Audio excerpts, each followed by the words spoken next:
Claudia, Quest took on the job of building an interface to Oracle for the data access tools? Yeah, that's right. We are calling this project views. So we are going to enable Oracle development on top of Visual Studio's ALM. So exactly what you have in SQL Server, well, not exactly because we have differences of platform, but it's going to be available for Oracle. So now Oracle developers can take advantage of what Visual Studio offers in terms of offline development and use that against their Oracle databases. So I see two audiences here. One is going to be the experienced Oracle guy who's going to be brought into the ALM world and going to have a revelation, I hope anyway. It certainly was for me on the SQL Server side. Yes. And then the other audience is the SQL Server guy who's saying, so you mean what I know how to do here in DataDude, I can now do for Oracle as well? Do it for Oracle. That's right. So what's harder or easier there? Is it harder to I'm not familiar enough with Oracle to know how different the model is. I would say that, this is my opinion, is that what we are doing for Visual Studio, for Oracle development, is more targeting like application developers who are very comfortable with Visual Studio. Right. And so offering Oracle support is great because many times developers are independent of the database on the back end, and Oracle and SQL Server being the most popular databases that applications are being developed on for Visual Studio, it makes perfect sense. Now you have on the other side Oracle developers that are very focused on doing like PL SQL development back end, not so much working with the application development. Right. I think that that's going to be a hard transition. So I think that that's just a different type of market. However, for those users who are working with Oracle backend and Visual Studio, now they have a solution so that they can do it directly just on Visual Studio instead of having to work with different tools. And I think that the hardcore DBA is always resistant to changing his tools. He's an inherently conservative guy because, change is good, you go first. Because his consequences when he's wrong are so serious, right? But I certainly saw this on the SQL Server side where we were able to use the Studio tooling to build the change script for him. So being able to pick up the data architecture and then say, here are the changes we want to make, just design a new schema, and then it showed the differences, and then you handed that back to the DBA. Can you do the same thing with the Oracle set? Yeah, we can do the same, and that's a big selling point because even DBAs are outside of the Visual Studio, development environment. You can make the changes in your offline model. Right. You can compare with the live schema, look at the differences, and show the update script. So in this way, the DBA can verify all the changes that are going to be done in the database without making the changes and see if that's okay.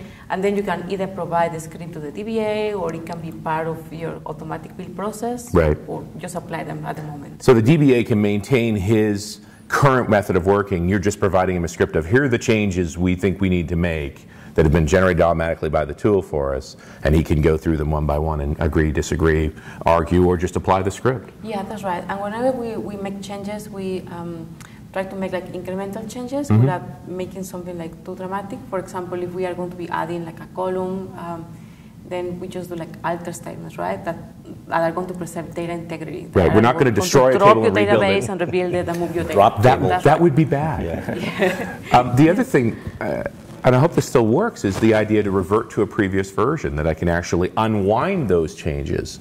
Although I've found that, and maybe you've had the same experience, that the tool's very conservative, that if you've added a column and you go to back out of that, it won't remove the column.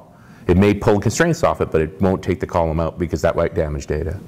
Well, yeah, but the advantage is that by having the Oracle development done inside Visual Studio, you can correlate your Oracle objects with your .NET application, all working all together in version control.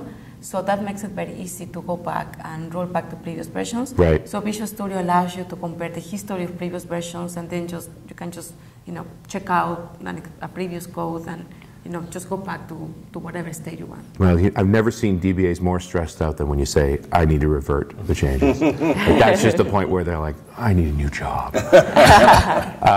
One more thing, and that is stored procedures, editing, creation, and so forth. That all works as well? Because I understand the stored procedures in Oracle is substantially different from what folks would be familiar with the SQL Server.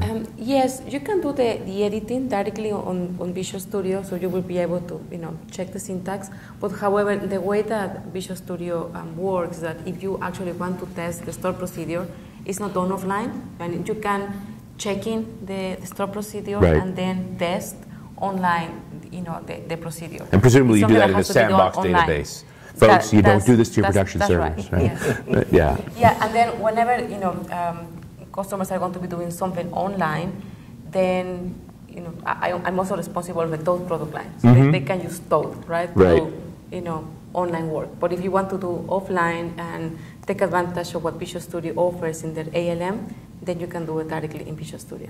So part of this new set of toolings obviously is the ability to write a driver into Oracle, which obviously your developers are very talented. That's not an easy thing to do. But what happened in Studio that facilitated all this? Like, why didn't we have this sooner? Well, 2010 has amazing extensibility capabilities. So this wasn't possible until 2010 because all the things that they enabled for us. We started on down the path to do something like this before 2010, but before 2010 it's just great because we are able to take advantage of all the services that the platform offers and extend them and take advantage of that. Awesome. Hey, thanks so much for talking about this. It's certainly one of my favorite topics, so it's great to drill into it. The development offline is great because there is no more risk associated with changes. And we're going to have some more database support. I could think of a couple of other databases out in the world that might be wanting to grab on by this. Anybody? Well, no? I would let that to Dave. Dave, any I would comments? pass that question to Dave. Well, I have nothing to comment on today. Okay. There's nothing. All right, Claudia, thank you very much. Last but not least. Yeah, let me tee up this last one. Okay. So at Microsoft, we have this technology called SQUIM. We've all seen it because SQUIM is the technology that lets us get runtime diagnostics for Microsoft. So if you installed an Office product, there's a little checkbox that showed up and that said, "Are you okay sending this information back to Microsoft?" That's our way of getting kind of real-time information about how our applications perform.